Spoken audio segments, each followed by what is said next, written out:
Hello, everyone, and welcome to today's video. In this lesson, I told in a way that's easy to understand and perfect for practicing your English listening skills.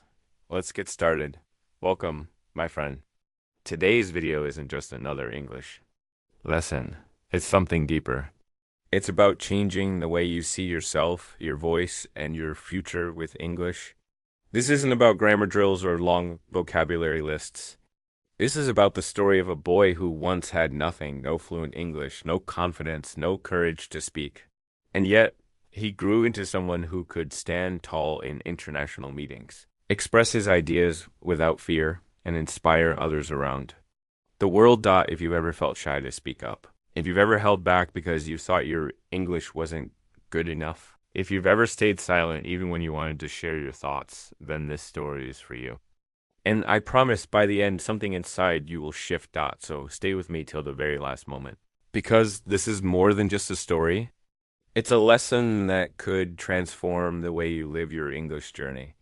And if you truly want to walk this path with us, subscribe right now, because here, we don't just teach English, we build futures. Let me take you to the beginning of a boy named Liam, who once believed silence was safer than speaking. My name is Liam, and for years I carried silence like a second skin. Not because I had nothing to say, but because I believed my English wasn't good enough to be heard. I grew up in a small town where English was almost invisible. No classes, no practice partners, not even a single cafe where people spoke it. If you tried, people laughed. My father fixed cars in a dusty garage. My mother sold bread from home. They worked harder than anyone I've ever known, but life gave them no chance to dream beyond survival. Still, I had a dream. I wanted to be a designer, someone who could share ideas with the world, someone who could speak with confidence to people from any country. But every time I opened my mouth to speak English, fear closed it shut. My throat tightened, my chest pounded, and my mind screamed, "Stay quiet. You'll embarrass yourself. You're not ready." And so I stayed silent. It began in school. I was 15 when the English teacher asked me to read a line from the book. I knew the words, I could read them in my head. But when I looked up, nothing came out. My classmates laughed. Someone whispered, "He doesn't know English." But the truth, I did. I just couldn't make the words leave my mouth. The day, without even realizing it, I made a choice. It's safer not to speak. From then on, English class felt like punishment. I avoided eye contact, prayed the teacher wouldn't call my name, and forced myself to smile whenever someone tried to ask me a question in English. But the silence didn't stop at school. It followed me everywhere, on the street, online, even at home. Then one evening, everything cracked. I was watching a video of a designer presenting his work to a client. His designs weren't better than mine, but his words, his fluency, his calmness, his presence, that was what gave him power. I paused the video and stared at the screen, realizing I could create like him, but I couldn't speak like him. And that hurt more than anything. At 17, I finally got what I thought was my big break. A design company offered me a remote internship after seeing my portfolio. My work spoke for itself on paper. They invited me for a Zoom interview, my chance to prove myself. I said yes, but inside I was shaking. The call began. A smiling interviewer said, "Hi, Liam. How are you today?" Such a simple question. One I had heard thousands of times. And yet, in that moment, I froze. My throat locked. My mind went blank. I forced out, I fine. Thank you." My voice cracked. My chest felt heavy. He continued the interview kindly, but I already knew it was over. Not because I wasn't talented, but because my silence had spoken louder than my skills. People often think not speaking English means you're not intelligent. But that's a lie. I had ideas. I had dreams. I had vision. I just didn't have the courage to let my voice out. And it wasn't because I hadn't studied. I knew vocabulary lists, grammar rules, and I watched countless English videos. But I never practiced speaking. I never trained my mouth to trust me. That evening, after the failed interview, I shut myself in my room. No crying, no screaming, just silence. I stared at the wall while that one line replayed in my head. Hi, Liam. How are you today? A line so simple, yet it had destroyed months of hard work and crushed my confidence. The worst part? I understood. Everything the interviewer said, every word, every sentence. But I couldn't reply. My English wasn't trapped in my brain. It was trapped behind fear. That's what I realized. The real problem wasn't my vocabulary, wasn't grammar, wasn't knowledge. It was fear. Fear had become my second language. That night, I lay in bed staring at the ceiling. My chest was heavy, my thoughts loud. Shame wrapped around me like chains. I wasn't ashamed of failing the interview. I was ashamed of doing nothing about my dreams. Ashamed that I had let fear decide my life. Around midnight, I got up. I walked to the small mirror in the hallway. The house was quiet, everyone asleep. I looked at my reflection-tired eyes, slouched shoulders, a boy who looked like he had already given up. And then something happened. Without planning, without thinking, I whispered one sentence out loud. I want to speak English. It was nothing fancy, just 5 simple words. But when I heard my own voice, something shifted. For the first time, I had spoken not to impress someone, not to pass a test, but for me. That one sentence felt like a key turning inside a lock I thought would never open. I realized something powerful. Fear doesn't mean you're not ready. Fear means it matters. And English mattered to me, not for grades, not for likes, but for freedom. So I made a quiet promise that night. From now on, I would speak at least one sentence in English every day. Even if I whispered, even if I stuttered, even if it was broken, one sentence, one voice, one chance to grow stronger. No one clapped, no one even knew. But deep inside, I knew a war had begun. The silence was still there, but now, so was the sound of my voice. After that night, sleep didn't come easily. Not because of fear, but because for the first time in years, I felt a spark small but alive. I kept hearing my own voice in my head, shaky but real. I wanted to speak English. The next morning, before anyone else was awake, I walked back. To the mirror, same reflection, same boy. But this time I didn't wait. I opened my mouth and said, "My name is Liam. I am learning English. One day I will speak fluently." 3 short sentences, nothing special. But they shook me inside. From that day, I decided I would add one new sentence every morning. Not for school, not for teachers, not for exams, just for me. The first week looked like this. Day 1, to speak English. Day 2, I believe in myself. Day 3, my English is getting better. Day 4, I am not afraid to try. Day 5, I can talk about my day. Day 6, it's okay to make mistakes. Day 7, I will not stay silent anymore. That last sentence made me cry. Because I realized this wasn't only about English anymore. It was about choosing to exist, choosing to be heard. Most learners think speaking starts in the brain. But I had already spent years thinking. My problem wasn't thinking, it was speaking. I needed to train my mouth, not just my memory. So I created my own little system. Every morning, I stood in front of the mirror and spoke for 5 minutes. Even if I forgot words, even if it was broken, even if I laughed at myself, broken English was better than perfect silence. I started recording my voice on my phone. At first, it was strange hearing yourself always feels awkward. But slowly, it became familiar. Then it became beautiful. Because it was proof I existed in English. I practiced shadowing too. I'd pick one short video, pause each line, and repeat after it. I wasn't perfect, but slowly my mouth learned rhythm, tone, and flow, and sometimes I spoke to objects in my room. Hello chair, hello notebook, hello mirror. It sounds funny, but it built courage. I was afraid of people, so I started with things. And then something unexpected happened. One evening, my little brother was playing a YouTube video in English. Usually I would ignore it, but this time, without thinking, I repeated the line out loud. Then another, then another. For the first time, I wasn't afraid. That's when I knew I was no longer. 2 weeks passed. boy who What stayed started silent. as whispers in the mirror had now become a habit. Every morning, my feet carried me to that mirror before my mind even caught up. It wasn't homework anymore. It wasn't practice. It was a conversation with myself. I wasn't fluent yet. I still made mistakes. I still forgot words sometimes, but something inside me had shifted. I no longer felt powerless. I was building courage. One sentence at a time. That's when I realized something schools never taught me. Speaking English is not about knowledge, it's about muscle memory. Just like athletes train their legs, just like singers train their Voices, I had to train my mouth.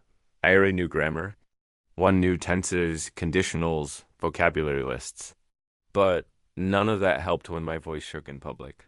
My real problem wasn't grammar, it was fear, lack of practice, and no confidence. In my mouth to follow my brain dot, so I made a decision. No more hiding behind grammar books, no more waiting for perfection. I would train my mouth every single day until speaking felt natural. I built a system, mirror practice. I looked into my own eyes and spoke as my reflection was another person. Awkward at first, but powerful. Daily sentence. I picked one line From a podcast, movie, or speech. I repeated it again and again until my mouth flowed like a song. 2-minute talk. I chose one topic, my favorite food. A memory, my plans, and spoke about it out loud for 2 minutes. Broken or not, I kept going. Night whisper. Before bed, I said 1 or 2 simple sentences. I'm improving. Tomorrow, I'll try again. It wasn't about sounding smart. It was about building rhythm, comfort, and courage. After 30 days, something Happened. I noticed my fear was shrinking. My English wasn't perfect, but I no longer panicked when I spoke. And then came the moment I never expected. One day, sitting in the living room, my cousin asked me, "Have you seen this new English movie?"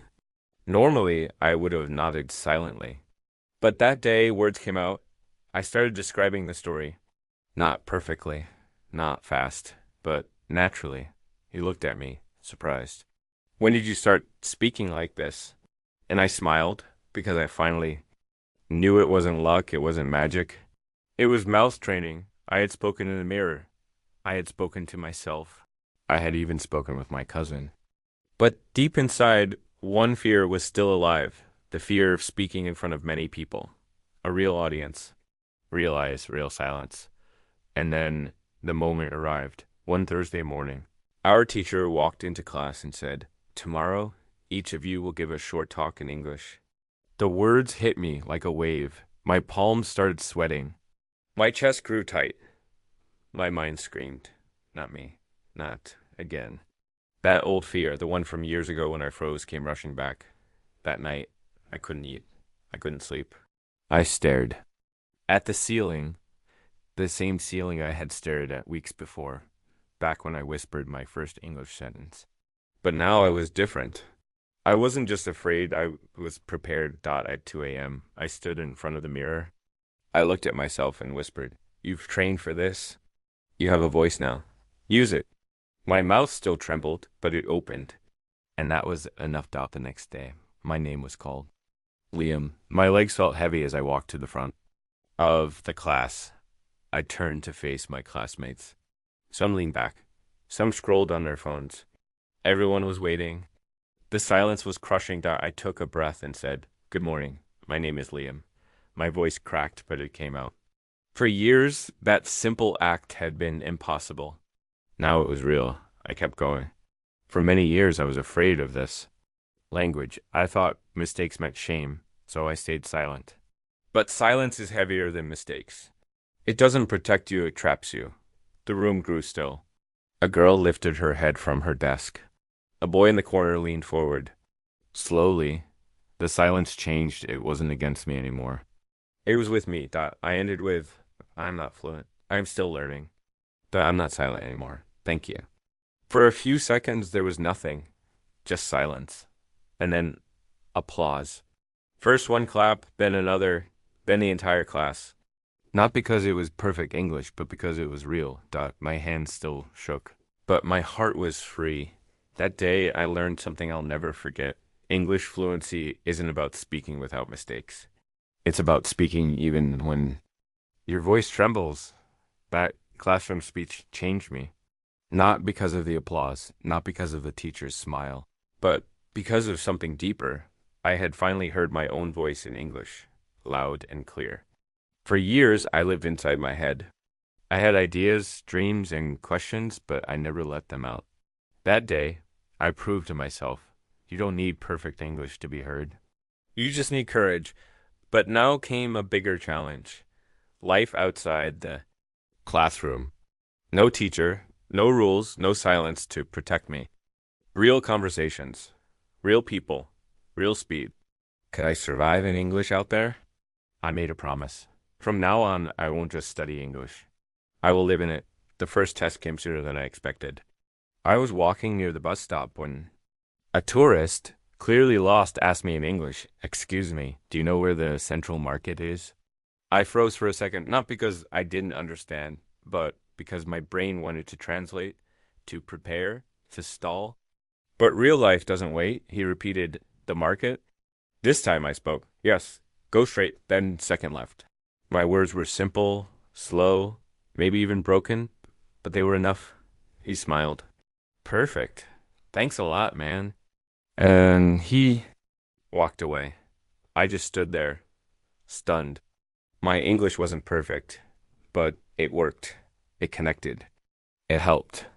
For the first time, I felt useful in English. From that day, I created my own rule, one real world English moment every day. I called it my real English challenge. Day 1, I ordered coffee in English.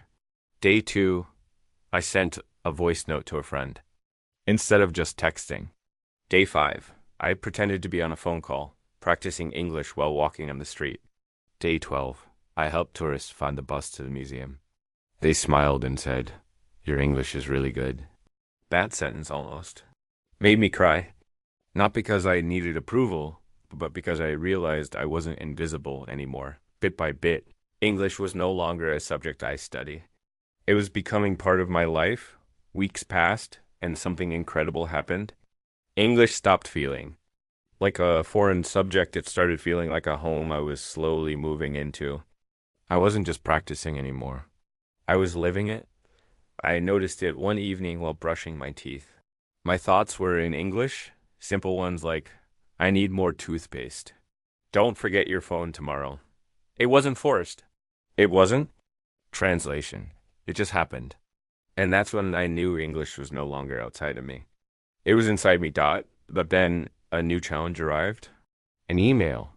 A global design company was offering remote internships. They needed someone who could present ideas, join international meetings, and communicate in English every single day. This was the dream I had whispered to myself in the mirror. The chance I had been waiting for. But along with excitement came the old shadow fear, an interview. In English, the same battlefield where I once froze. But I wasn't that silent boy anymore. I had trained. I had practiced. I had fought through fear. This time I wouldn't run. I had 4 days to prepare. 4 days to turn my fear into focus. Day 1. I wrote down every possible question they might ask. Tell us about yourself. Why this internship? What are your strengths? I didn't copy answers from Google. I wrote them honestly, in my own simple English. Day 2, I practiced under pressure. I set a 5-second timer, read the question, then answered immediately. No time to think, no time to translate, just speak. At first, I stuttered, paused, said, too many times. But slowly, my answers began to flow. Day 3, I booked a free mock interview with a trainer online. My voice shook. My grammar slipped, but I finished every answer. And at the end, the trainer smiled and said, "Liam, your English isn't perfect, but your honesty and clarity are powerful." Day 4. The night before the interview, I didn't cram. I didn't panic. I just sat quietly and reminded myself how far I had come. I wasn't the boy who stayed silent anymore. I had a voice. And tomorrow, the world would hear it. My laptop was ready. My shirt was pressed. My hands were cold, but my heart was steady. The moment had come. I clicked join meeting. Two faces appeared on the screen, a man and a woman, both smiling. The woman said, "Hi, Liam. Thank you for joining." Can you hear us? That same question. The one that once destroyed me. But this time I didn't freeze. I smiled and said, Yes, I can hear you clearly. Thank you for the opportunity. And just like that, a silence I had carried for years shattered. They asked about my designs. I spoke about my ideas with calm confidence. They asked about teamwork. I shared how I listen, collaborate, and adapt. They asked if I was comfortable working in English every day. I said, I'm not perfect, but I practice daily, I learn daily, and I am not afraid anymore. They nodded. The man leaned forward and said something I'll never forget. Liam, your English isn't flawless, but your honesty and courage are rare. That's what we value. When the interview ended, I closed my laptop and cried not because I thought I had failed, but because I had finally spoken through the fear that had once controlled me. 3 days later, the email arrived. Congratulations. Liam, you're selected. I didn't scream or jump. I just sat quietly, letting the tears fall. Not because I was shocked, but because I was ready.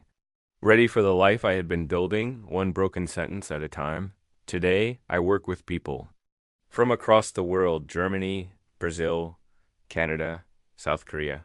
I present my designs. I give feedback. I lead meetings, all in English. Not perfectly, not without mistakes, but with confidence, courage, and then the best part, my father, the man who once said, people like us don't need English, looked me in the eyes and whispered, I was wrong. I'm proud of you. That was the victory I had been waiting for all my life. Not applause. Not certificates. Just that dot. So if you're watching this and you're afraid to speak, remember this. Fluency isn't about big words or perfect grammar. It's about showing up even when your voice shakes. Start today. Say one sentence. Whisper it if you must. Repeat it tomorrow. Build your courage like a muscle. Because one day, the world will hear your voice and it will matter. You don't just learn English, you live it. And when you do, it can change your entire life.